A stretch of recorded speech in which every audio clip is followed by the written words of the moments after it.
한 할아버지께서 그 햄버거 가게에 들어가셨습니다. 햄버거를 늘 이렇게 사 드셨는데 가끔 생각이 나면 혼자 가서 이렇게 드시는 거죠. 매대에 가서 그 직원한테 햄버거 달라고 주문을 하는데 매대 직원이 이렇게 얘기하더래요. 손님, 키오스크 가서 주문하세요. 그러면서 어느 쪽을 이렇게 가리키더랍니다. 근데 봤는데 자기는 이게 감이 안 생기는 거예요. 그래서 다시 무슨 말을 하는지 모르겠다고 주문을 하고 싶다고 그랬더니 다시 똑같은 얘기. 손님, 키오스크에 가서 주문하세요. 그래서 가리키는 쪽을 가만히 봤더니 기계가 3대가 있고 사람들이 거기 뒤에 줄 서서 하나씩 뭘 하고 있는 거예요. 그래서 저리로 가면 살 수 있나 보다 해서 가서 섰습니다. 그리고 가만히 보니까 뭘 이렇게 누르고 뭐 카드 넣고 이렇게 바코드 같은 거 찍고 막 이러면서 하고 있는 거예요. 가만히 보면서 마음속에 두근두근 이걸 할 수 있을까? 그래서 자기 순서가 된 거죠. 첫 장을 넘어가는 거를부터 막히기 시작해서 너무 힘이 드는 거죠. 가끔 옆에 있는 젊은이가 이렇게 하세요, 이렇게 하세요, 카드 줘보세요 뭐 하는데 또 실패하고 또 실패하고 그렇게 혼자 20분 동안 서 있었답니다. 그걸 하느냐고. 마음속으로는 이렇게 헤매면 직원이 와서 도와주지 않겠나? 이렇게 생각했는데 아무도. 본인이 20분 동안 한 기계를 붙잡고 있으니까 자기 뒤에 섰던 사람들이 처음에는 뭐 도와주려고 하더니 점점 지나니까 짜증을 부리는 거예요. 그래서 뭐 할아버지가 앞에 서가지고 뭐 어떻게 하고 있느니 막 애들이 중얼중얼 거리는 소리가 들리니까 더 당황스러운 거죠. 결국 이 어르신이 햄버거를 못 사 드시고 나와버렸습니다. 그리고 그 다음부터 트라우마가 생겨서 햄버거 집을 못 가십니다. 햄버거 집만 못 가는 게 아니에요. 비슷한 기계가 세워져 있는 곳은 못 들어가겠는 거예요. 그리고 스스로 좀 창피하고 물어봐서 배울 수 있는 것까? 자기가 스마트폰을 배우기 위해서 굉장히 고생했는데 근데 스마트폰이라는 게 직관적으로 이렇게 다루면 그냥 되는 거거든요. 근데 자신들은 안 됐기 때문에 키오스크를 다룬다는 것 자체가 너무너무 두렵다는 거죠. 결국 그 어르신의 생활 반경이 확 줄어들었습니다. 제대한 한 청년이 있었습니다. 알바하면서 복학을 준비하기 위해서 알바 자리를 찾았는데 정말 좋은 주인을 만났고 또 알바 자리를 얻었습니다. 친구들이 그걸 꿀알바라고 너무 좋은 알바 얻었다고 본인도 너무 감사했고 열심히 일하려고 했죠. 근데 어느 날 그 매장에도 키오스크가 들어온다는 소리가 들렸습니다. 그러더니 자기 일자리가 사라졌습니다. 본인이 다른 매장 갔을 때 키오스크가 있고 그걸 사용하면서 야, 기계가 굉장히 발달해서 우리 생활 속에 깊숙이 들어오는구나 그렇게 생각했습니다. 근데 자신의 매장에 키오스크가 들어오면서 알바를 못하게 되는 걸 보고 나서야 새로운 생각이 드는 겁니다. 키오스크라는 게 단순하게 기계 하나 들어놓는 어떤 문명의 도구 정도가 아니라 자신과 같은 사람의 일자리를 하루아침에 뺏을 수 있는 거구나. 그래서 기계에 대해서, 컴퓨터에 대해서, 스마트폰에 대해서 또 그 환경에 대해서 새롭게 이해를 시작한 겁니다. 앞으로 일을 하려면 입사 경쟁을 해야 되는 동시에 기계하고도 싸워야 되는구나. 컴퓨터하고도 경쟁을 해야 되는구나. 앞으로 살기 쉽지 않겠다 하는 생각을 하게 된 거죠. 이게. 식당에 가셔서 음식을 나르는 기계들 보셨을 겁니다.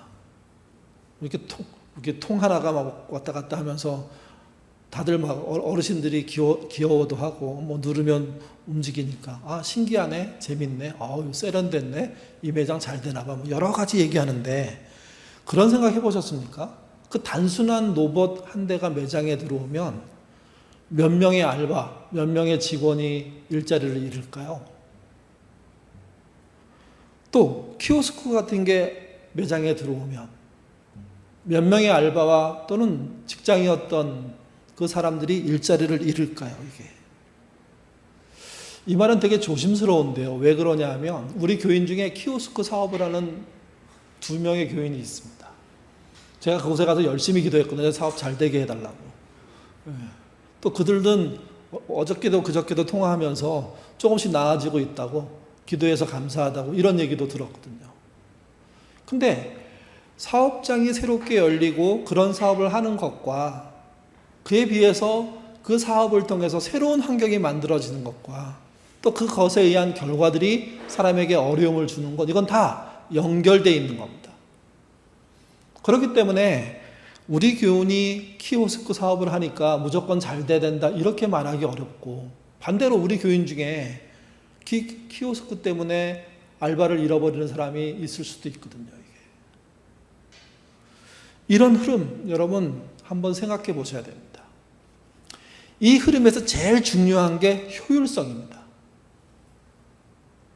조그만 재정을 투입해서 많은 효과를 내는 방법, 더 많은 재정이 들어가지 않게 하면서도 일할 수 있는 방법, 이게 요즘 계속해서 발달하는 사업의 내용 중에 하나이거든요.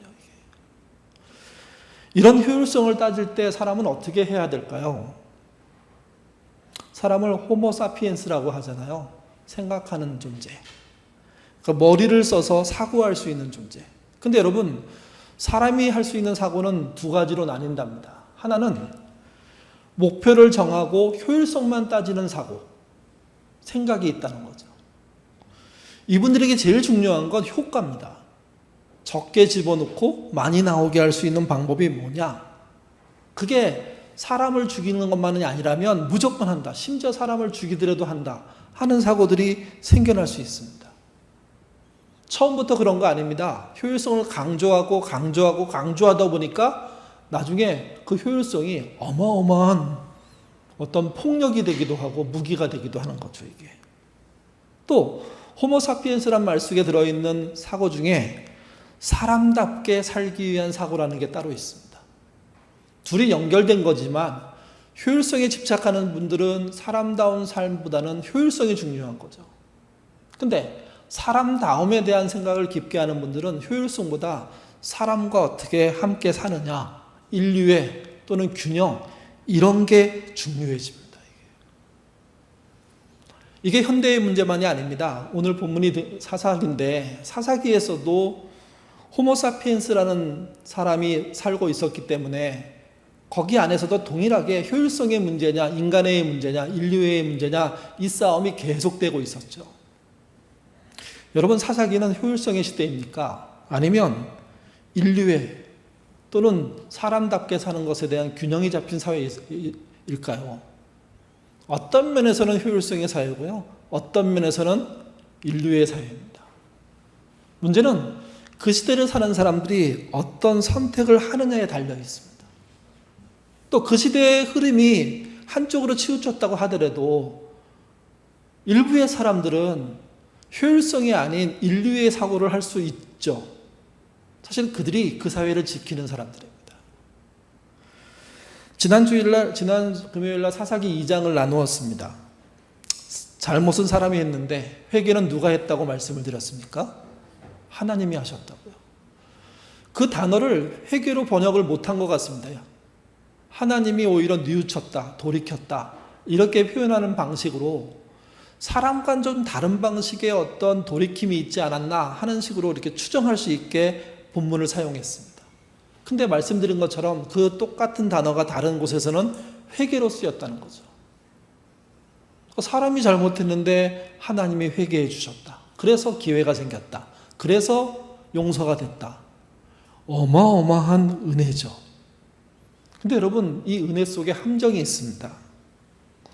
조금만 다르게 보면 사람이 얼마나 못됐으면 하나님이 회개를 해주셨을까 하는 생각을 할 수밖에 없습니다.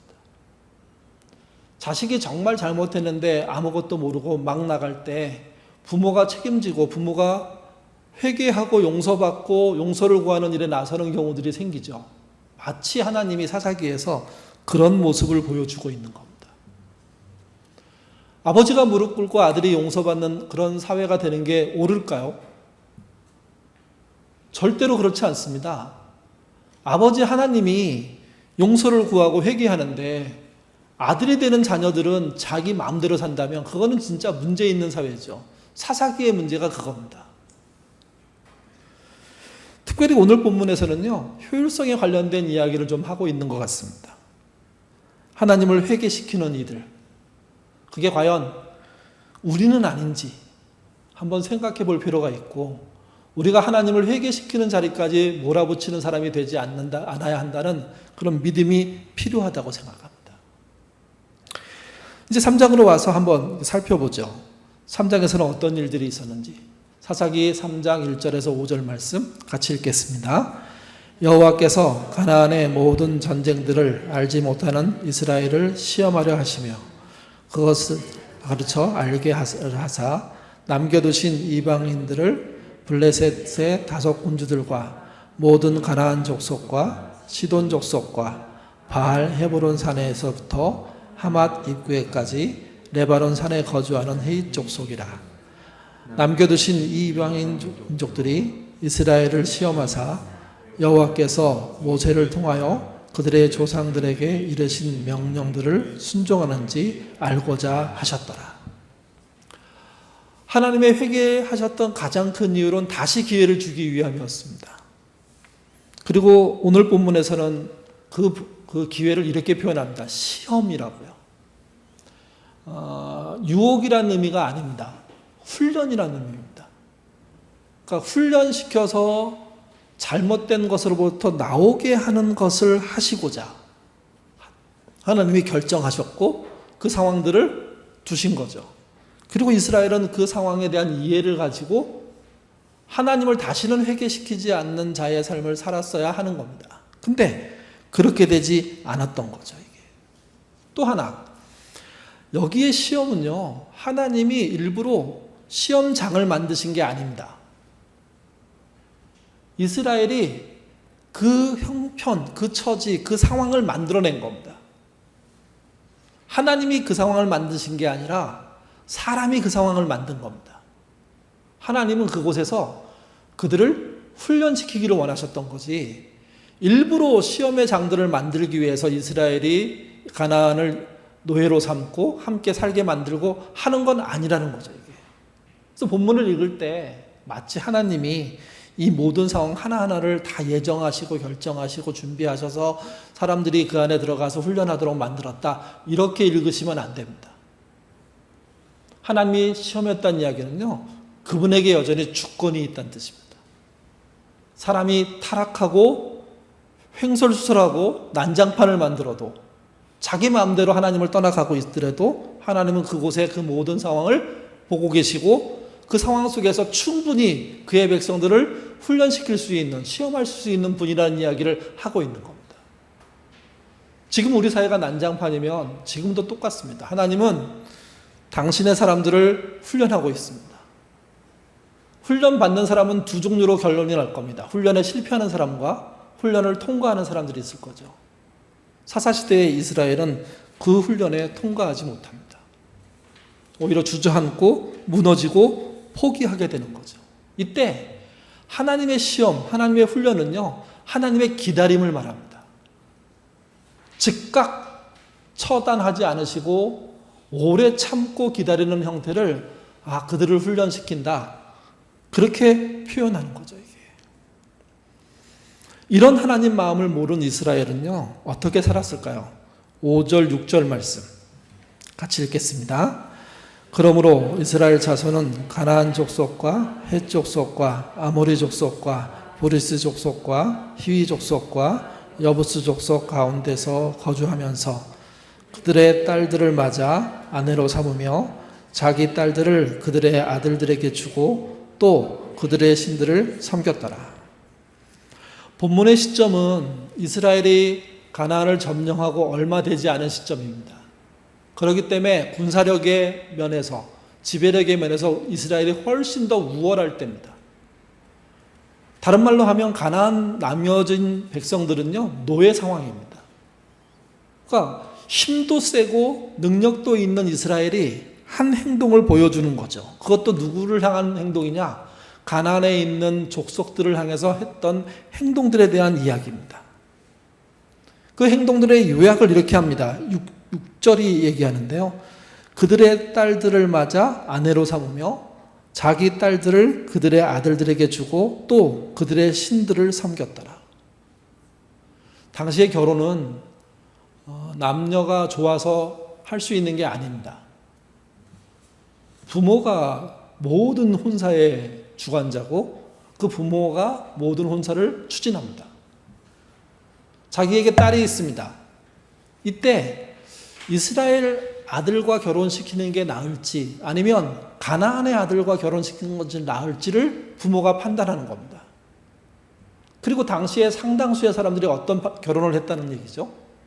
부모에 의해서 딸을 시집 보냈는데 부모가 이방 가나안 사람의 아들들을 사위로 딸의 남편으로 그렇게 결혼을 맺게 해준 겁니다. 반대로 아들이 결혼할 때는 며느리를 이방에서 찾은 겁니다. 이 말의 의미를 좀 새겨들을 필요가 있습니다. 이게 6절에서 그때의 상황을 가장 중요하게 보여주는 표현입니다. 부모들이 주관하는 결혼에서 딸이 결혼할 때 사위를 이방에서 찾아오고 아들이 결혼할 때 며느리를 이방에서 찾아오는 일들을 이스라엘 백성들이 추진했고 그들의 부모가 그런 일을 밀어붙인 겁니다. 이게. 여러분 왜 그랬을까요? 수없이 믿음의 사람들과 결혼하라고 얘기했고 부모들은 그 얘기를 귀에 못이 박게 들었을 겁니다. 하나님의 인도가 그렇게 있었고 그런 거는 일반적인 사실인데 이스라엘 전체가 집단적으로 하나님이 원하시는 방식의 결혼을 부모들이 나서서 막아버린 겁니다. 우리가 반대 상황에 많이 처하잖아요. 부모들은 믿음이 있어서 믿음 있는 자녀가 결혼할 때 믿음 있는 부부가 되기를 바라는데 자녀가 그렇지 않은 경우 많습니다. 그때 그걸 통해서 많이 기도하게 되고 걱정하게 되고 또 반대로 믿음 없는 아이가 믿음 갖게 해달라고 하나님께 호소도 하게 되고 이런 걱정들을 나누게 되거든요. 근데 사사기는 그런 게 아닙니다. 부모들이 나서서 이방 사람과 결혼하도록 추진한 겁니다.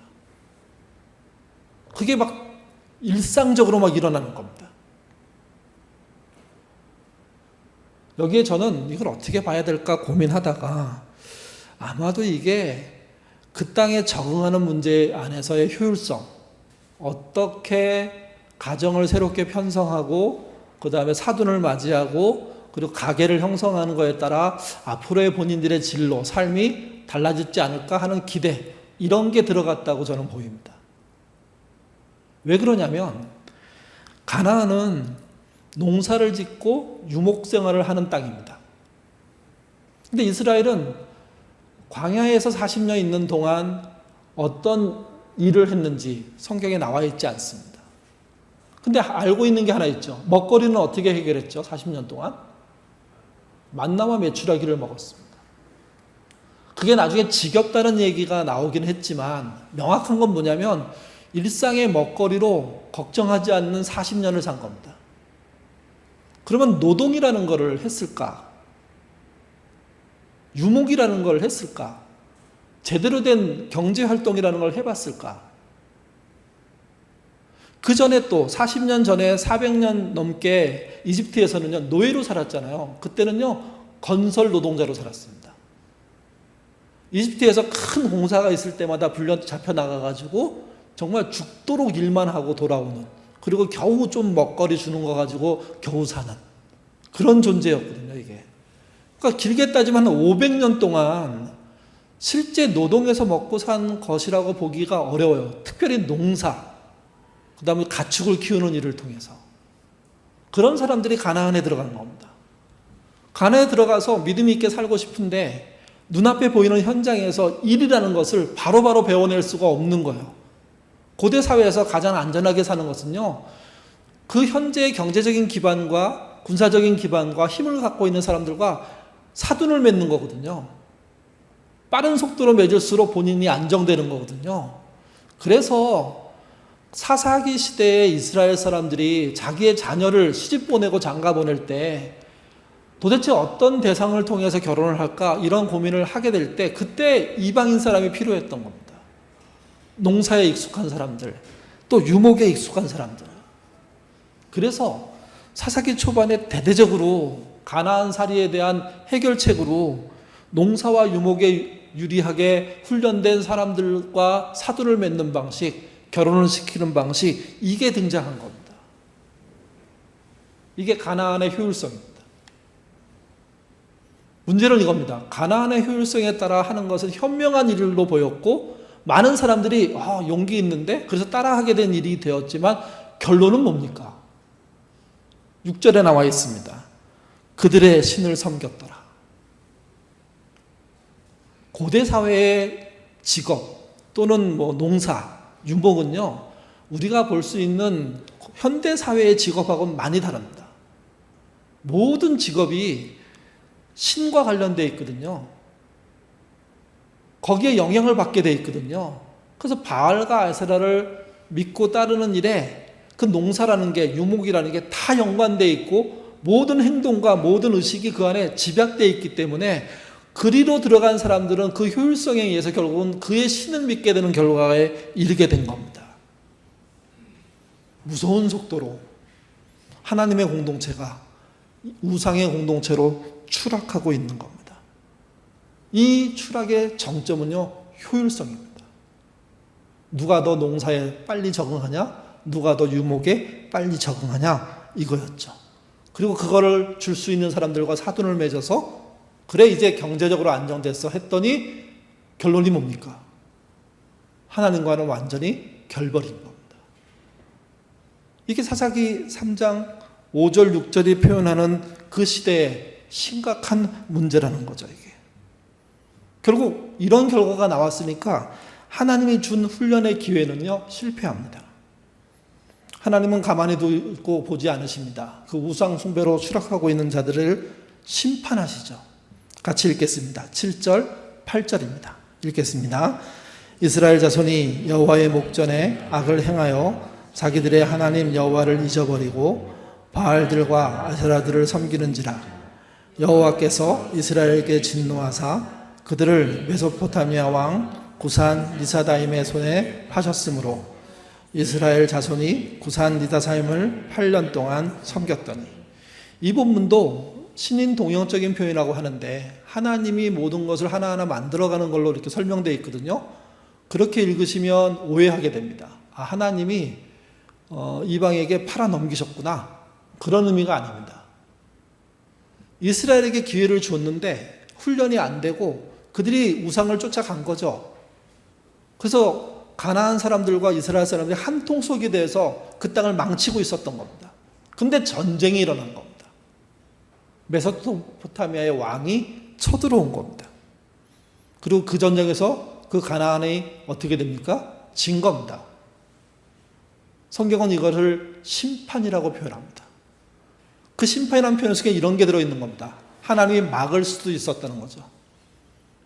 막아줄 마음이 있으시면 막게 된다는 겁니다. 근데 막을 필요가 없다고 생각하셨고 그 심판을 받아야 된다고 생각하셨기 때문에 그냥 허락하신 겁니다.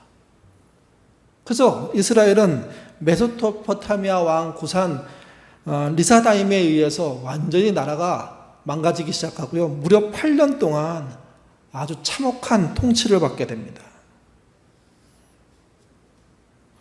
9절. 그래서 이제 이스라엘이 드디어 하나님을 향해서 마음을 돌리죠. 9절 말씀 읽겠습니다.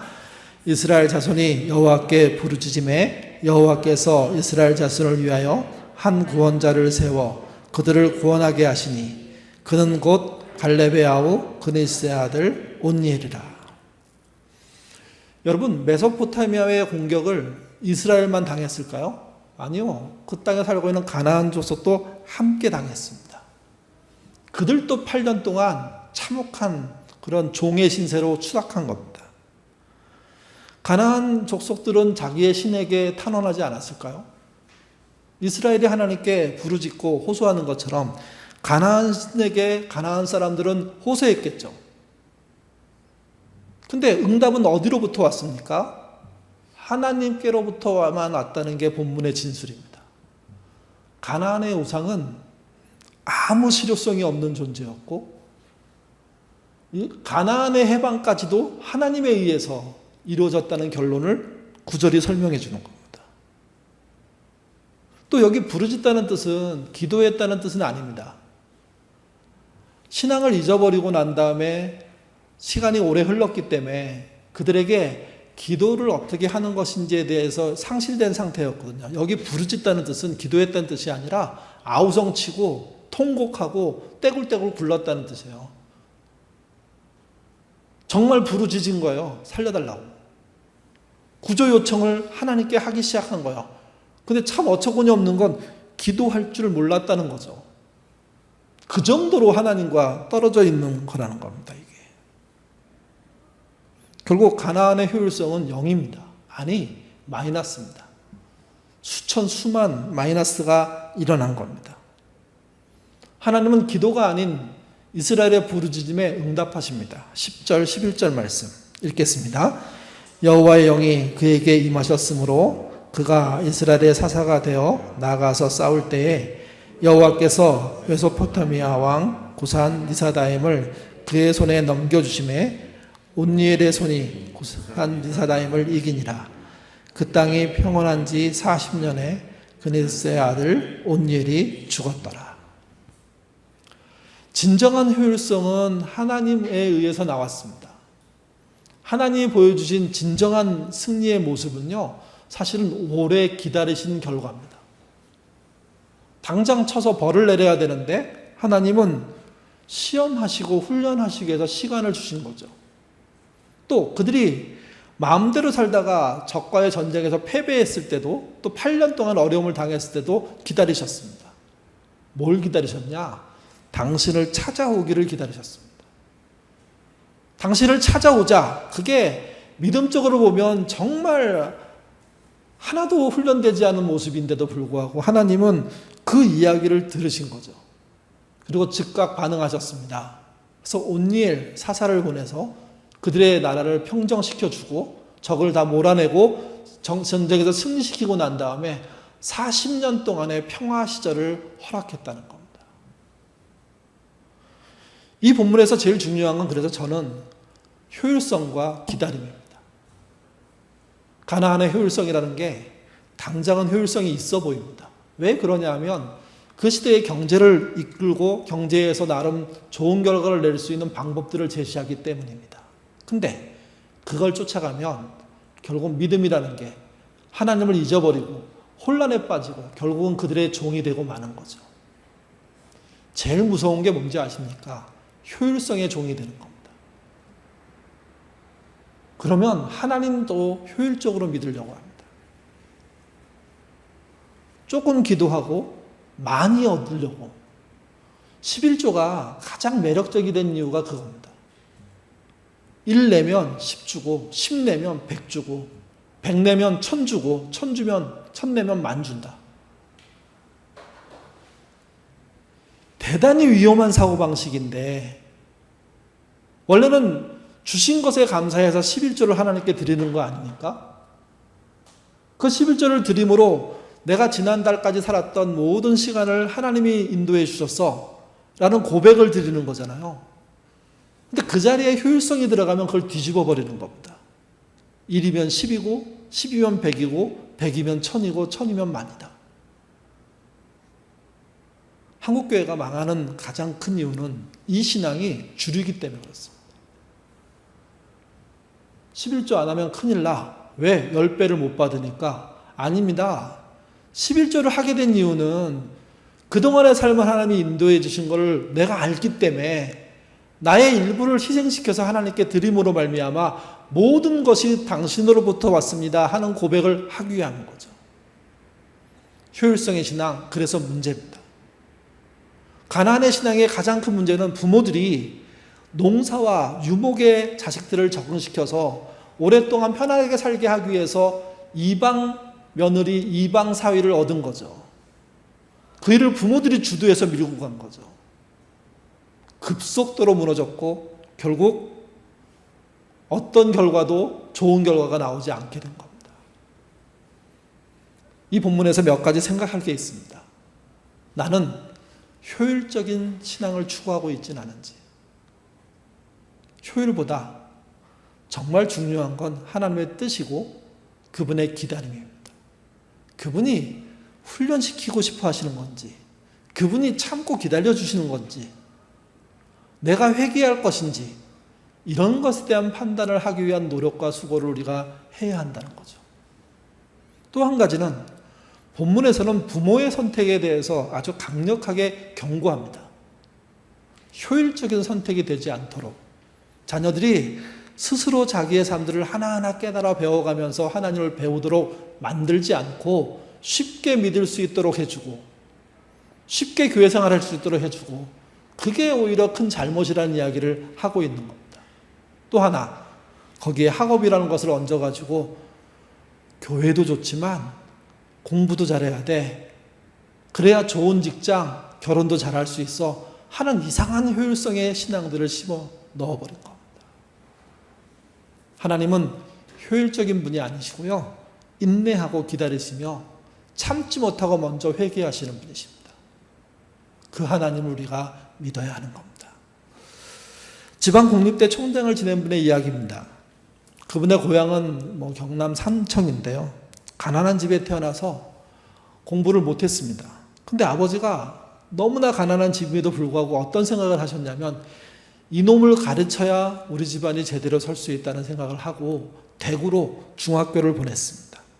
어렵게 학비 마련해서 공부를 했고 1학년 1학기가 마쳤는데요, 성적이 나왔습니다. 68명 중에 68등을 한 겁니다. 너무 충격을 받았고 본인도 놀래가지고 성적표를 가지고 집으로 이제 방학 때 갔는데, 너무나 미안하니까 여러 생각을 하다가 성적표를 조작한 겁니다. 그래서 68 자리에 1을 쓴 거죠. 68을 칼로 이렇게 지워내고. 요즘은 성적표 조작이 안 되잖아요. 요즘 애들도 하나요? 하여튼 모르겠는데, 하여튼 1등으로 고친 거예요. 그랬더니 아버지가 너무 좋아하시는 거예요. 그리고 이제 그걸로 끝나는 거로 생각했습니다. 근데 어느 날, 다음 날 친척들이 찾아왔어요.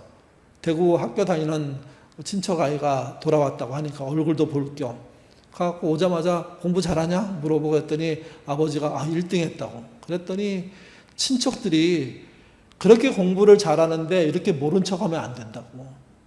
뭐라도 한턱 내야 된다고 했는데 아버지가 낼 게 없는 거예요. 자기 재산 중에 가장 큰 재산이 뭐였냐면 돼지 한 마리 키우고 있었는데, 돼지를 잡아야 된다는 얘기가 막 나오니까 결국은 돼지를 잡은 거죠. 아들이 말리고 싶었어요. 근데 차마 말을 못했어요. 돼지를 잡는 걸 보고 난 다음에 막 자살까지 생각했어요. 스스로 이렇게 뛰어내리기도 하고 했는데 죽지도 못하고, 결국은 성적 조작으로 그 집의 가장 재산 목록 1호를 잃어버리게 된 거예요. 그가 대구로 돌아가서 죽도록 공부했답니다. 그래서 17년 만에 대학 교수가 됐습니다. 그도 결혼해가지고 자식을 낳았습니다. 아이가 중학생이 됐어요. 아버지를 찾아가가지고 아버지한테 33년 전에 일 말씀드리겠다고 하고 무릎을 꿇고 얘기를 시작을 한 거죠. 시작을 하자마자 아버지가 이렇게 말씀하셨대요. 알고 있었다. 그만해라. 그 손자 이름이 민우인데 민우가 듣는다. 그게 아버지의 유일한 말이었답니다. 그때서 그 아들이 깨달았죠. 아버지라는 존재가 얼마나 큰 존재인지.